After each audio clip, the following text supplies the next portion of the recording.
안녕하세요. 정신무색의 뜰입니다. 폐업엔 우리 같이 공부하고 있지요. 오늘은 억압된 나쁜 대상들과 도덕적 방어에 대해서 살펴보도록 하겠습니다.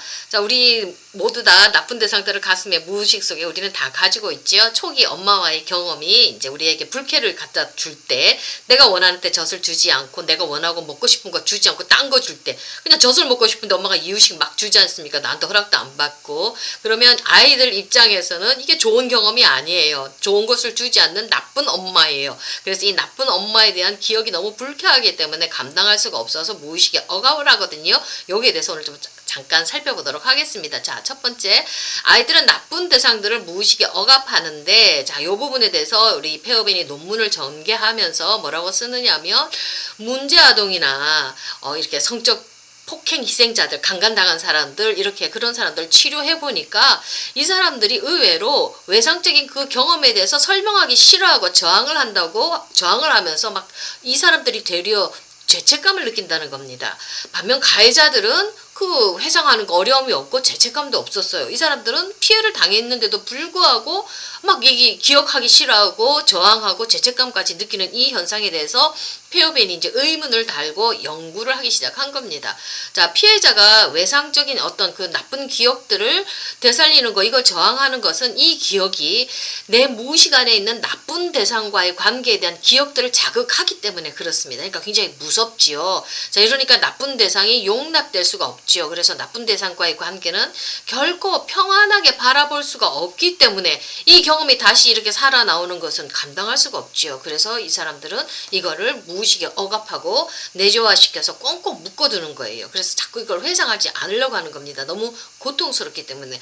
강간당한 그 고통만도 고통스러운데 그것이 바로 내 무의식 안에 있는 그런 나쁜 대상과의 기억하고 이렇게 경험하고 연결이 되어져 버리니까 이 사람들이 이중고 삼중고지요. 그래서 이 사람들은 치료받으려고 하지 않고 자꾸 기억이 없다고 하고 본인 스스로 죄책감을 느끼면서 치료를 저항하는 상태로까지 빠져드는 겁니다. 자, 나쁜 대상과의 관계는 아이에겐 용납될 수가 없는 거예요. 그리고 또 이거는 수치스러움을 아이들에게 줍니다. 우리들에게도 수치심을 주는 거거든요. 수치심을 느끼지 않는 사람 아무도 없지 않습니까? 자, 아이가 부모를 수치스럽다고 여긴다면 그 부모는 그에게 나쁜 대상인 거예요. 엄마가 창피해요. 아빠가 뭔가 모르게 창피한 거예요. 그런 거는 바로 그 부모가 그에게는 나쁜 대상으로 무의식 속에 들어가 있다는 그 얘기를 하고 있거든요. 왜 그러냐면 초기 아이들은 대상관계가 동일시에 기초해져 있습니다. 그러니까 엄마하고 자기하고 똑같이 1차적인 동일시에 기초해서 관계를 맺어 나가기 때문에 엄마가 나쁜 대상이면 나도 나쁜 사람인 거예요. 엄마가 나쁜 대상이어서 수치스럽다면 나도 같이 수치심을 느끼는 거예요. 그러니까 아이는 대상이 자기에게 나쁘게 느껴지면 아이는 자신을 나쁘다고 느끼고요. 자신이 나쁘다고 느낀다는 것은 그것은 바로 자기가 나쁜 대상을 가지고 있다는 것을 의미하지요. 그래서 나쁨을 가지고 있기 때문에 부모도 수치스럽게 느끼고 동일시된 자기 자신도 수치스럽게 느낀다는 겁니다. 이게 이 나쁨 앞에서 우리 자신이 지금 감당할 수 없어서 억압되어지는 것뿐만 아니라 수치심도 같이 느낀다는 얘기입니다. 자, 우리 모두가 다 그런 수치심 느끼고 우리는 모두가 다 나쁜 대상 가지고 있습니다. 근데 이게 그 정도에 따라서 정신병이 될 수 있고 신경증이 될 수 있고 정상인이 될 수가 있습니다. 이걸 가르는 기준은 뭐냐면 무의식 안에 얼마나 나쁜 대상이 얼마나 심하게 내 안에 있느냐, 쌓여 있느냐, 그겁니다. 정도 차이라는 얘기예요. 다 같이 있지만 많이 그 무의식 안에 나쁜 대상이 가득 차 있으면 정신병으로 들어가겠지요. 그리고 그 사람들은 굉장히 삶이 힘들지요. 내 마음이 지옥이니까. 그리고 두 번째는요, 내 안에 있는 자아가 내재화된 나쁜 대상들과 얼마나 동일시 되어 있는가. 많이 동일시 되어 있다는 것은 그만큼 내가 나쁜 사람이란 얘기죠.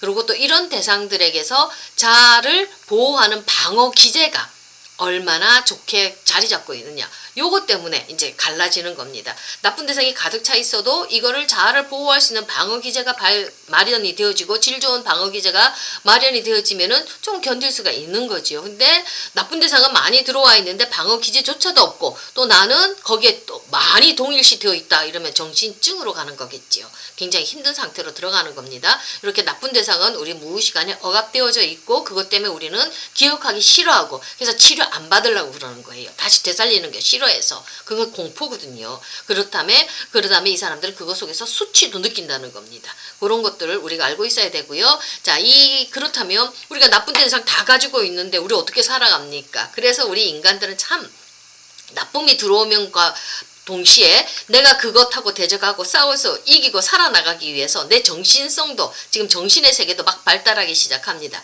자, 나쁜 대상과 대적할 수 있는 도덕적 방어를 만들어내기 시작한다는 겁니다. 페어벤이 얘기한 이런 얘기거든요. 도덕 방어, 그 다음에 초자 방어, 뭐 죄책감 방어라고 이렇게 얘기를 하는데 페어벤이 말한 아주 독특한 그런 이론입니다. 자, 발달하는 자아가 내재화된 나쁜 대상을 이렇게 다루려는 필사적인 시도로서 방어 기제가 이제 발달하기 시작하는데 가장 쉽게 쓰는 방어 기제가 억압입니다. 그 다음에 또 하나는 우리가 저번에 배웠지요. 4가지 고전적인 방어 기제, 편집증, 히스테리, 강박, 공포라는 4가지 방어 기제가 있고요. 또 하나 오늘 마지막 배울 도덕적 방어, 요거를 만들어낸다고 얘기를 하고 있습니다. 자, 억압은 초기에 만들어지는 거고요. 그 다음에 4가지 고전적 방어는 제가 방금 설명드렸고요. 그렇다면 도덕적 방어, 또 다른 말로 초자 방어라고도 얘기하고 죄책감 방어라고 얘기하는데 요거에 대해서 한번 설명해 보면요. 자, 아이들은 자신의 대상에 있는 나쁨의 요소, 그거를 자신이 대신 짊어지는 겁니다. 자, 아이는 자신의 부모가 나쁜 대상이라고 인정하는 것을 원치 않아요. 굉장히 힘들지요. 엄마가 나쁘다고 인정하려 해버리면 굉장히 아이가 그 대상하고 젖을 먹고 관계를 맺어야 되는데 아이가 살아나가기가 힘든 거예요. 그래서 어떡하냐면 살아남기 위해서 아이는 자신이 나쁘다고 얘기를 해요. 그렇게 생각을 한다는 겁니다. 자신이 나쁘다고 인정을 해버리는 거예요. 자신이 나쁘게 됨으로써 대상이 갖고 있는 나쁨의 요소를 자신이 대신 떠맡는 거죠. 그러면서 어떻게 해요? 이렇게 해서 그는 대상에 의해서 나쁨을 제거하고 좋은 옷만 만들어버리는 거예요. 그래서 좋은 대상이 그 나쁨을 제거한 좋은 대상의 환경이 제공하는 그 안정감으로부터 보상받기를 원하는 거예요. 그러니까 사탄이 드글드글하는 곳에서 내가 의인으로 살기보다는 선이 가득한 하나님의 세상, 선한 세상에서 내가 죄인으로 사는 게 훨씬 더 안정감이 보장이 된다는 그 얘기를 하고 있는 겁니다. 그러니까 내가 살기 위해서 내가 나쁜 게 낫지, 그렇다면 그래도 좋은 세상에, 선한 세상에 내가 의지할 수가 있지 않습니까? 의존할 수가 있지 않습니까? 그 젖을 먹을 수가 있고 살아나갈 수가 있지 않습니까? 그러니까 아이들은 엄마는 좋은 거, 나는 나쁘다. 이래서 엄마의 나쁜 요소를 내 속으로 갖고 들어와서 내가 그걸 대신 짊어지고 가면서 나는 나쁜 아이, 나는 죄가 많아, 내가 나빠 이러면서 방어 기제를 쓰는 거거든요. 요걸 바로 도덕적 방어라고 얘기를 하고 죄책감 방어, 초자 방어라고 얘기를 하고 있습니다. 요걸 조금 더 자세히 살펴보면 아이는 자신의 대상에 있는 그런 나쁨의 요소를 대신 짊어진다고 했지요. 자, 이 과정은 나쁜 대상, 외부에 있는 나쁜 대상을 바깥에 두니까 너무 위험하니까 그 대상을 안으로 갖고 들어와서 통제하지요. 내재화를 이룬다는 얘기입니다. 자, 근데 이렇게 내재화를 이룬 이 나쁜 대상에는 무조건적인 나쁨과 조건적인 나쁨으로 또 갈라지게 돼 있습니다. 자, 무조건적인 나쁨은 리비도적인 차원에서 그렇다는 겁니다. 아이가 리비도를 발출시켰는데 엄마가 그 리비도를 좌절을 줬어요. 내가 원하는 리비도를 만족을 안 시켜줬어요. 그러니까 그 대상은 아주 나쁜 사람입니다.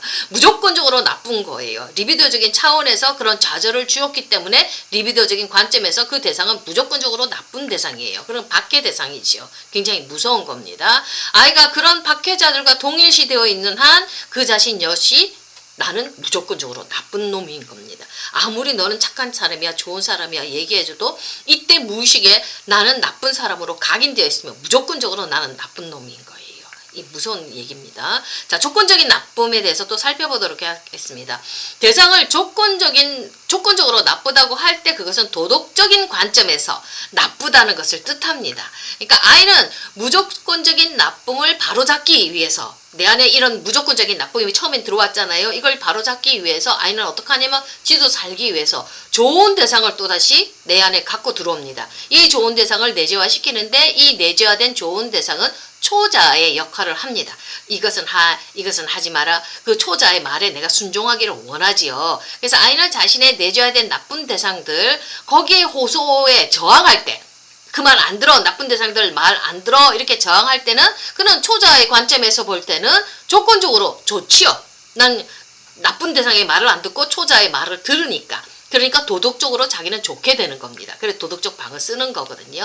그러니까 조건적으로는 이 사람은 무조건적인 나쁨에 내가 말을 듣지 않고 조건적인 나쁨으로 그 조건적인 나쁨이 되는 거죠. 무조건적으로 나쁨의 말을 듣는 게 아니라 초자의 말을 들으면서 내가 무조건적인 나쁨에 저항을 하니까 조건적으로 도덕적으로 나는 좋은 거예요. 무조건적인 나쁨은 아니라는 얘기입니다. 좀 더 고차원적인 방어 기제를 쓰는 거고요. 그 다음에 두 번째는요. 자, 아이들은 초자의 호소에 응하고 그 다음에 무조건적인 나쁜 대상을 거절하는 게 아니라 자, 내줘야 된 나쁜 대상들이 또 기울기도 하겠지요. 그 말을 듣기도 하겠지요. 무조건적인 나쁜 대상은 좋은 대상, 초자와 비교할 때 조건적으로 도덕적으로 나쁘지요. 자, 이 아이는 무조건적으로 나쁜 것보다는 조건적으로 나쁜 것이 좋아요. 죄책감. 내가 죄를 지었어. 내가 죄인이야. 죄책감 방어를 하는 겁니다. 난 무조건적으로 나쁜 아이보다는 그거 초자라는 좋은 대상과 비교해 봤을 때 조건적으로 나는 나쁜 게 되는 겁니다. 그렇게 하면서 죄책감 방어를 쓰면서 이 아이들은 살아남으려고 몸부림을 치는 거예요. 나름대로 지금 그 상황에 따라서 방어 기제를 만드는 겁니다. 자, 그렇다면 세 번째, 나쁜 대상이 끼치는 역동성에 대해서 한번 살펴보겠습니다. 이것이 내 무의식 안에 어떤 역동을 펼치고 있는지 한번 살펴보면 나쁜 대상은 거절하고 싶어도 거절할 수가 없는 겁니다. 자, 그걸 왜 그러냐면 그건 강제성을 띠면서 아이를 내 무의식이 나를 지배하기 때문에 저항할 수가 없어요. 이 나쁜 대상이 내 안에 들어오면 꼼짝없이 사로잡히게 된다는 얘기입니다. 귀신에 사로잡힌 것, 탄에 사로잡힌 것 같다는 얘기를 폐업인이 하는 거거든요. 자, 그런 때문에 이 아이는 그 나쁜 것들을, 그 나쁜 대상을 통제하려고 바깥에 있는 것보다 내 안에 들어와서 통제하는 게 훨씬 더 좋잖아요. 그래서 안으로 들어와요. 그러면 이 대상들은 내적 세계, 바깥에 있는 것뿐만 아니라 내적 내 세계 안에서 자기를 지배하는 힘을 유지하는 거죠. 내 마음이 전쟁터, 사탄으로 마귀로 드글드글 끓는 겁니다. 그러니까 한마디로 악령에 의해서 사로잡혔듯이 그것이 나를 지배하고 점유합니다. 근데 이 아이들이 나쁜 대상들을 내재하는 것은 그것들이 아이들을 강요하거나 아이들이 그것들을 통제하고 싶어서만이 아니라 그게 왜 또 필요하냐면 그것을 아이들은 필요로 하기 때문입니다. 대상을 필요로 한다는 얘기예요. 대상이 없는 것보다는 엄마가 없는 것보다는 그래도 나쁜 엄마라도 나는 있어야 살 수가 있지 않습니까? 엄마한테 전적으로 의존하기 때문에. 그러니까 나쁜 대상, 독을 주는 나쁜 엄마라도 나는 필요한 거예요. 내가 살기 위해서.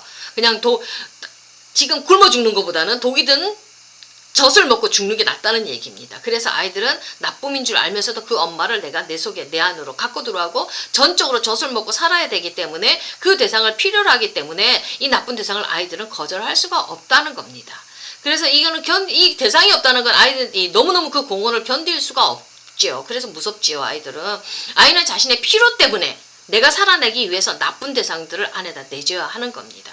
자, 이런 필요는 무의식 속에서 그 대상들에게 메인 상태로, 나쁜 대상, 사탄에게 메인 상태로 남아있기 때문에 아이들은 이것들을 갖고 해결질 수가 없어요.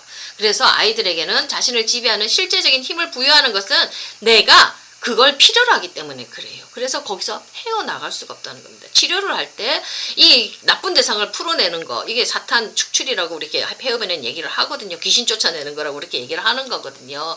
자, 근데 이게 나쁜 대상을 풀어내야 되는데 이 나쁜 대상에 내가 지금 무의식에서 이 나쁜 대상을 붙들고 있는 이게 풀어내는 게 만만치가 않습니다. 저항을 해요. 안 풀려나려고. 이 나쁜 대상을 안 넣으려고.